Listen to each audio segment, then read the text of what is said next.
멜리데 섬에 오르다, 멜리데 섬에 오르다, 이런 제목으로 하나님 말씀을 전합니다.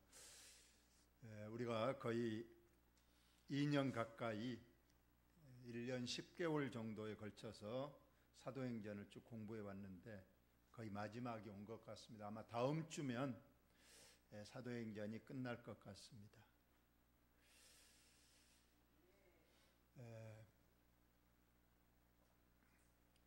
로마로 가는 알렉산드리아호에 사도 바울과 276명이 타고 있습니다.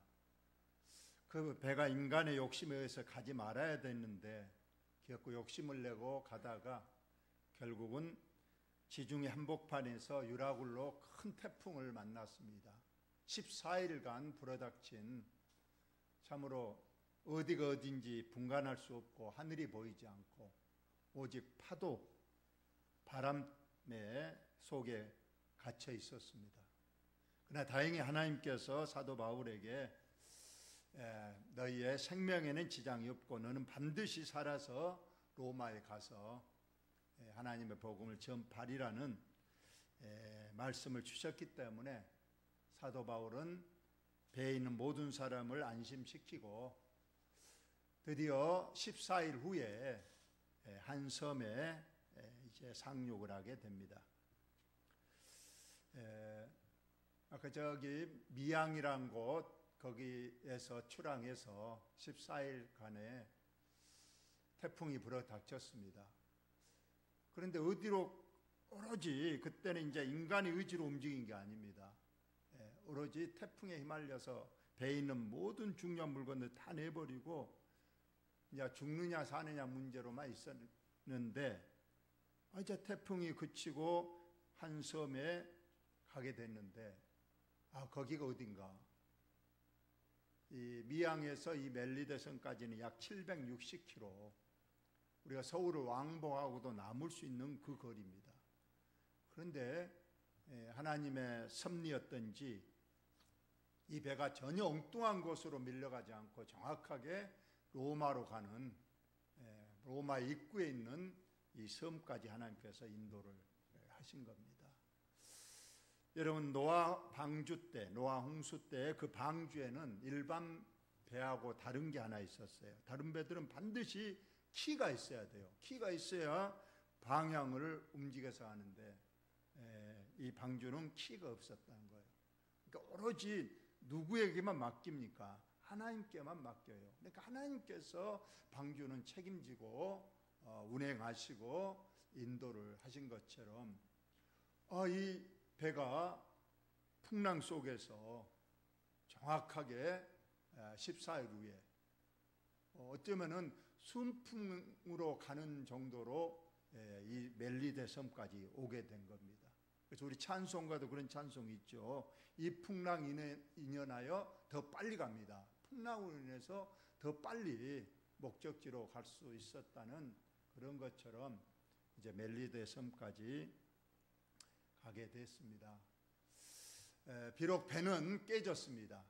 배가 이제 이 섬 가까이에 와서 앞머리가 뻘에 걸리게 되고 뒷부분은 들쳐지고 이제 풍랑이 치니까 뒷고물은 다 깨져버렸어요. 그래서 이제 섬이 바로 앞에 보이기 때문에 헤엄을 칠 수 있는 사람은 헤엄을 치게 하고 헤엄을 못 치는 사람은 널빤지나 나무 토막을 의지해서 섬으로 다 빠져나왔습니다. 한 명도 죽지 않고 276명이 그 섬으로 올라왔습니다. 우리가 구조된 후에 안적 그 섬은 멜리데라 하더라. 그 섬이 이제 나중에 알고 보니까 바로 로마에서 가까운 멜리데의 섬이었습니다. 근데 마치 비가 오고 날이 찼다고 그랬어요. 그때는 11월 중순이 되었습니다. 그러니까 상당히 초겨울이기 때문에 더군다나 비까지 내려서 날이 춥고 또 물속에서 나왔기 때문에 젖은 몸으로 얼마나 추위가 그들을 괴롭혔지만 다행히 그 섬에 있는 원주민들이 276명 이 사람들에게 특별히 동정을 하여 불을 피워서 우리들에게 먹을 것과 그래도 옷을 가지고 와서 그들을 대접을 했다는 겁니다. 아마 그 당시에 이국인들이 오면 상당히 경계를 하고 그들을 추방하거나 혹은 감금을 하는데, 이 멜리데 섬 주민들은 성격이 상당히 좋은, 온화하고 평화를 사랑하고 또 남을 대접하는 그런 좋은 주민들이었던 것 같습니다. 그래서 불을 피워서 또 먹을 것을 주고 따뜻하게 했습니다. 바울이 나무 한 묶음을 거두어 불에 넣었다. 원주민들이 다 나무를 가져와서 불을 피우는데 바울은 또 그 성격상 가만히 있지 않고 가서 거들었다는 겁니다, 일을. 그래서 나무를 가져다가 불에 이제 더 지펴서 했는데, 그 바울이 가져온 그 나무 속에가 독사 한 마리가 들어있었던 모양입니다. 그 독사가 이제 오다가 불에 넣으니까 바로 뛰쳐나와서 바로 사도 바울의 손을 물고 계속 물고 있는 겁니다. 여기서 독사란 건 그 당시 그 섬의 맹독성 독자라고 합니다. 우리나라로 말하면 7.4처럼 물리면 반드시 죽는다는 거예요. 7.4라고 하는 것은 물리면 7발자국을 못 간다고 그래서 7.4라고 한다는데, 지금도 이 섬에 있는 이 독사는 우리나라 7.4보다 훨씬 강력한 독을 가지고 있다고 합니다. 무조건 물리면 죽는다. 그래서 원주민들이 이 짐승이 그 독사가 그 손에 매달려 있음을 보고 서로 말하되, 진실로 이 사람은 살인한 사람, 죄인이다. 분명히 하늘이 용서하지 못할 죄를 지었기 때문에 저 독사에 물려서 이제 죽게 되었다. 참 불쌍하다.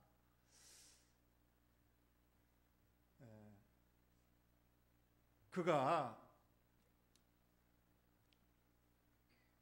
바다에서는 구조를 받았으나, 그래요, 바다의 그 풍랑에서는 어떻게 용케 살아나왔는데 하늘이 그가 용서하지 못할 죄를 지었기 때문에 결국 그 독사로 통해서 육지에서 죽는다. 참 불운한 불쌍한 사람이다 했는데, 바울은 아무렇지도 않게 그 짐승을 불에 떨어버리되 조금도 상함이 없더라. 분명히 그들은 그렇게 예상했을 겁니다. 저 맹독성 독사에 물렸으면 온몸이 퉁퉁 독에 의해서 붓든가 혹은 갑자기 쓰러져서 거품물고 괴로워하다가 분명히 죽을 것이다 하고 기다려고 쳐다보고 있는데, 아무리 오래 기다려도 그는 아무런 이상이 없이 태연하게 아무렇지도 않게 있는 걸 보고 사람들이 말합니다. 저 사람은 보통 사람이 아니고 오히려 신적인 사람이다. 어떻게 그 맹독성 독사에 물려서 아무렇지도 않게 붓도 안 하고 괴로워하지도 않고 저렇게 썽썽하냐. 이건 신적인 사람이다. 그렇게 말했다는 겁니다. 여러분, 이것이 물론 기적입니다. 하나님께서는 분명히 사도 바울은 로마 가야 돼요. 죽지 않고. 그건 하나님의 약속이고, 그 약속을 이루기 위해서 하나님께서는 사도 바울의 어떤 경우에도 생명을 보존시켜 줍니다. 우리 주님도 말씀하셨어요. 여러분 다 같이 한번 크게 읽어봅시다. 시작. 너희는 온 천하에 다닌 만민에게 복음을 전파하라. 믿고 세례를 받은 사람은 구원을 얻을 것이요 믿지 않는 사람은 정죄를 받으리라. 계속하여 믿는 자들에게는 이런 표적이 따르리니 곧 그들이 내 이름으로 귀신을 쫓아내며 새 방언을 말하며 뱀을 집어 올리며 무슨 독을 마실지라도 해를 받지 아니하며 병든 사람에게 손을 얹은즉 나으리라 하시더라. 아멘. 여기서 보니까 독사도 그냥 아무렇지 않게 잡고 그 독사에 물려도 절대 해를 받지 아니하는 그런 능력이 믿는 자에게는 따른다고 했습니다. 그러나 어떤 사람은 이 말씀을 남용해서 나는 믿음이 있으니까 내가 독사 잡아서 억지로 내 독사 입에다가 내 손을 넣어서 물려면 하나님께서 살려주실 것이다. 그래서 7.4 주둥이에다가 손을 넣었어요. 그럼 물었습니다. 아무렇지 않을까요? 뭔가 일어날까요? 또 아무렇지 않다 그러면은 또 거시가면 또 믿음이 없다 그럴까? 이건 잘못된 거죠. 그건 하나님을 시험하는 겁니다. 내가 하나님을 시험하려고 그렇게 독사에게 물리는 것이 아니고, 내가 어떻게 열심히 일하다 실수해서 잘못해서 내가 독사에 물렸을 때에 하나님께서 내게 사명이 있다면 살려주실 거다, 그런 말씀을 하는 거지. 어떤 사람은 또 예수님처럼 높은 빌딩에 올라가서 뛰어내리면 하나님께 천사가 받들어 줄 것이다. 이건 하나님을 시험하는 일이니 절대 그런 일은 없어야 될 줄로 믿습니다. 바로 이 말씀이 그대로 사도 바울에게 그대로 적용되는 말씀이다 그 말이죠. 사도 바울이 실수로 나무 속에 독사인인 줄 모르고 독사에 물렸지만은 하나님께서 이 말씀처럼 믿는 자에게 이런 표적이 따른다 한 것처럼 그대로 이루어진 것임을 믿습니다. 그리고 이제 이 섬에서 가장 높은 사람 우리는 그 당시에 추장이라고 그러죠. 마을에 가장 높은 사람 추장, 보블리오라 하는 사람이 추장입니다. 그런데 그 상륙 지점에 근처에 큰 농장이 있었다는 거예요.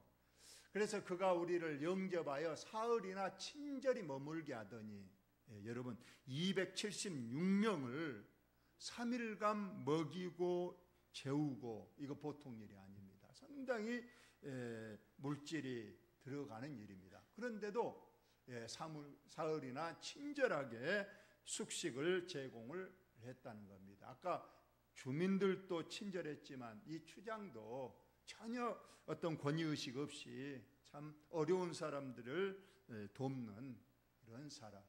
어쩌면 그래서 좀 마지막에 결론으로 말씀드리겠지만은, 왜 하나님께서 이곳으로 사도 바울 일행을 보냈는가? 하나님은 이 섬의 사람들을 눈여겨보셨을지도 모릅니다. 그들의 친절성, 그들의 참 온화한 성격, 평화를 사랑하는 그 마음을 하나님께 눈여겨보셨다가 이들에게 구원의 기회를 주시기 위해서 사도 바울을 이곳으로 보내셨다는 그런 생각이 듭니다. 어쨌거나 주민들과 추장이 모두 다 일심동체해서 276명의 사람들을 친절하게 대접을 했다는 겁니다. 또 거기다가 이 추장의 아버지가 열병과 이질에 걸려 누워있거늘 바울이 들어가서 기도하고 그에게 안수하여 낫게 했다. 그 당시에는 의료 어떤 장비도 없고 약도 없는 시절에 열병과 이질이면 거의 죽는 병이었습니다. 죽음을 기다리고 있는데 마치 사도 바울이 들어가서 안수하고 하나님 앞에 기도했더니 그 열병과 이질이 씻은 듯이 나아서 이제 일어나게 됐다는 겁니다. 이들이 얼마나 놀랐어요. 아까 독사의 기적도 봤잖아요. 독사가 물렸는데도 아무렇지도 않아서 저 사람이 신적인 사람이다 했는데, 이번에는 정말 죽어가는 이 사람을 들어가서 안수하고 기도하니까 이 사람이 벌떡 일어나서 건강해지니까 이제 사도 바울을 아주 극진하게 대접을 합니다.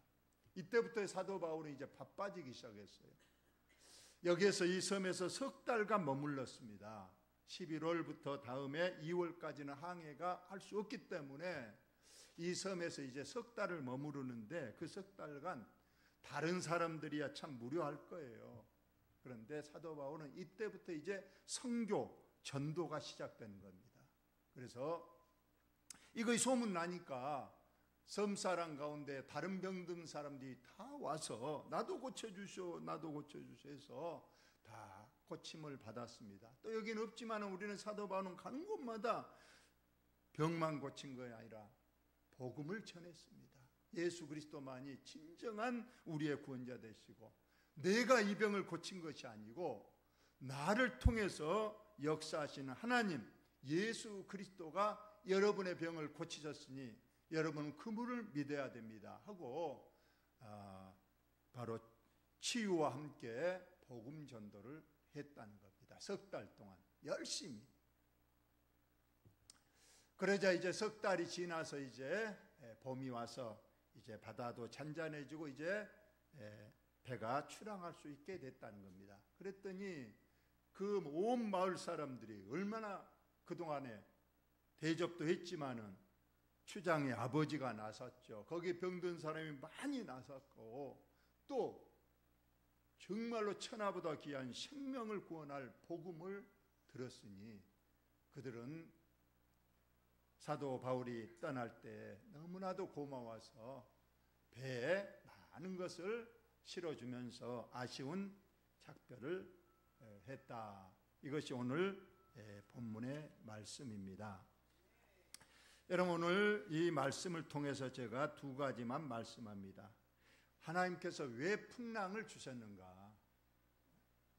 바로 이 풍랑으로 인해서 비록 배는 깨지고 배 안에 있는 모든 많은 그 물건들을 다 바다에 던져서 재산적 손해는 많았지만은 오늘 가장 값진 수확은 멜리데 섬이 복음화됐다는 거예요.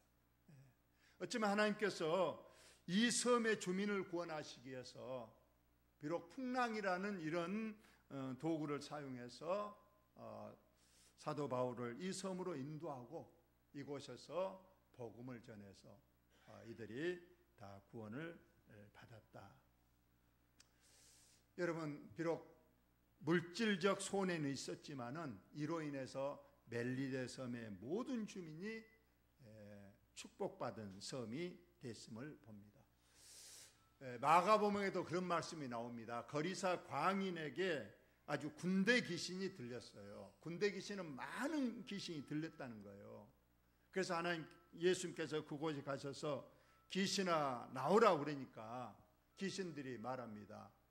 우리 그냥은 못 나갑니다.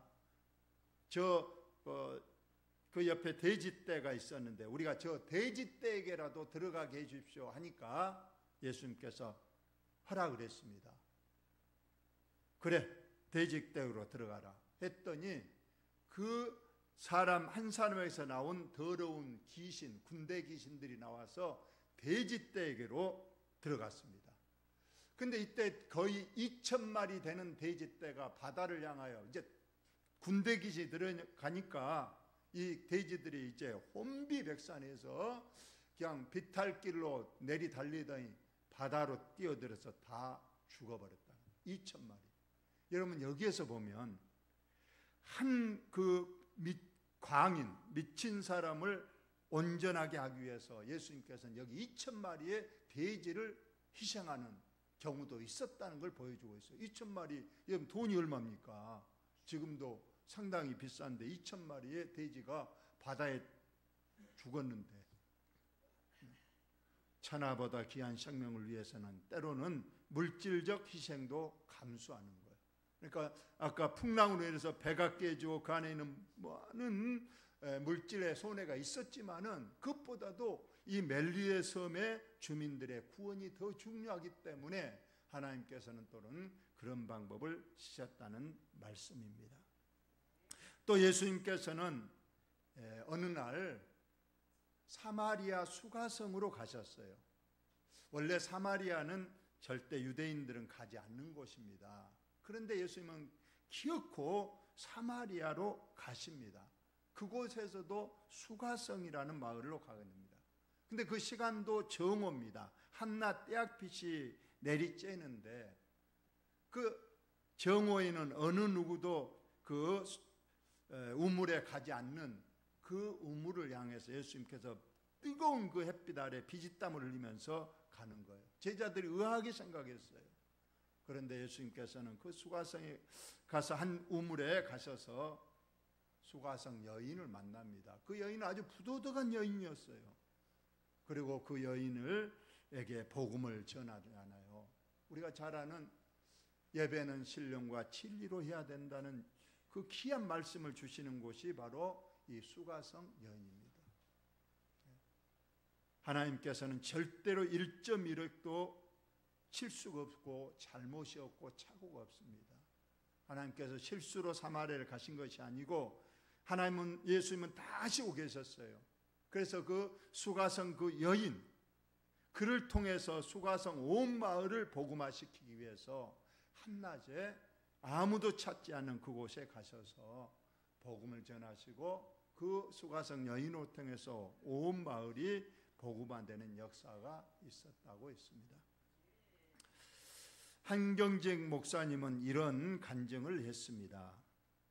자기가 사는 곳이 평안남도 평영군 공덕면 감리라는 아주 산골 마을이래요. 이건 내부에서 거의 사람이 찾지 않은 그 산골 마을인데, 이 마펫 선교사님이 평양에서 복음을 전하는데 어느 날 이제 지방 순회를 하다가 홍수가 났대요. 그래서 어쩔 수 없이 인근 마을로 피신한다는 것이 이 간리 마을에 피신을 했답니다. 그러나 이제 홍수가 상당히 좀 3일 정도 되니까 그곳에 3일 머무르면서 복음을 전했는데, 이때 이 복음을 들었던 사람이 바로 한경직 목사님이었던 거예요. 그러니까 이 마페 선교사님이 그 홍수가 아니었더라면 이 마을에 갈 리가 없고, 그런데 그 홍수 때문에 그 마을에 갔고, 한경직 목사님이 그를 통해서 복음을 듣고, 그는 나중에 오산학교를 졸업하고 이제 신학을 하시고, 우리 대한민국 그래도 아직까지 걸쭉한 우리 한국 교회사의 길이 남을 한경직 목사님이 되셨다는 그러한 말씀이에요. 우리는 때로는 어떤 전혀 뜻하지 않는 그런 일로 인해서 또 우리가 합력하여 선을 이루는 그런 하나님의 역사를 우리가 볼 수가 있습니다. 우리 다 같이 한번 읽어봅시다. 시작. 이는 내 생각이 너희 생각과 다르며 내 길은 너희의 길과 다름이니라. 여호와의 말씀이니라. 이는 하늘이 땅보다 높음같이 내 길은 너희의 길보다 높으며 내 생각은 너희의 생각보다 높음이니라 했습니다. 우리 인간의 생각은 한 치 앞을 멀리 내다보지 못하고 늘 하나님 좋은 것만 주시고 좋은 길만 드시고 꽃길만 주시고 늘 그런 생각을 합니다. 그러나 하나님의 생각은 너희 생각과 다르다는 거예요. 그래서 때로는 우리에게 오늘 유라와 굴로와 같은 풍랑을 주시는데, 우리 사람은 하나님 왜 이러십니까? 내가 복음을 로마에 가 전해야 되는데 왜 순탄한 풍랑을 주셔야지, 빨리 가서 하루라도 빨리 가서 복음을 전하는데 이 풍랑을 주시고 14일이나 고생을 하게 하시고 그 섬에 가게 하시고 그럽니까? 그렇게 할 수 있지만은 우리는 끝을 보면, 최후의 결과로 보면 왜 하나님이 또 그런 방법을 취했는가? 우리 인간의 생각과 하나님 생각은 다르다는 거예요. 또 하나님의, 나의 길과 하나님의 길은 전혀 다르죠. 하나님의 길은 높고 넓고 멀리를 볼 수 있기 때문에 때는 우리 인생에서 전혀 계획하지 않았던 일들이 일어난다 해도, 저와 여러분이 오늘 이 유라굴로 강풍의 교훈을 통해서 꼭 하나님의 섭림을 아시기 바랍니다. 때로는 질병도, 때로는 사업의 실패도, 때로는 나의 큰 잘못도, 그것이 하나님의 섭리였다면, 우리는 믿음과 기도로 나간다면 하나님께서 우리들을 전화위복의 기회로 삼으시고 합력의 선을 이루어서 하나님의 뜻을 꼭 이루실 줄로 믿습니다. 이러한 믿음의 신실한 저와 여러분 다 되시기를 예수님의 이름으로 축원을 드립니다. 한 가지만 더 보여드릴게요. 이 멜리데 섬이 지금의 이 멜리데 섬입니다. 2000년이 지난 지금은 이제 많이 발달이 돼서 이곳이 지금의 몰타 공화국이라고 합니다. 이 섬 하나가 한 국가, 독립국가를 이루고 있습니다. 대통령제고 인구는 55만. 이 섬은 우리나라의 진도보다 조금 더 적은 그런 섬입니다만 이곳이 상당히 복음화율이 다른 데보다도 90% 이상의 주민들이 개신교를 신실하게 믿고 있는 아주 축복의 땅이 됐다고 합니다. 마치 신안 증도가 문중경 전도사 한 분으로 인해서 그렇게 90% 이상의 복음화가 이루어져서 지금도 산 증거가 되는 것처럼 이 섬이 이렇게 축복의 섬이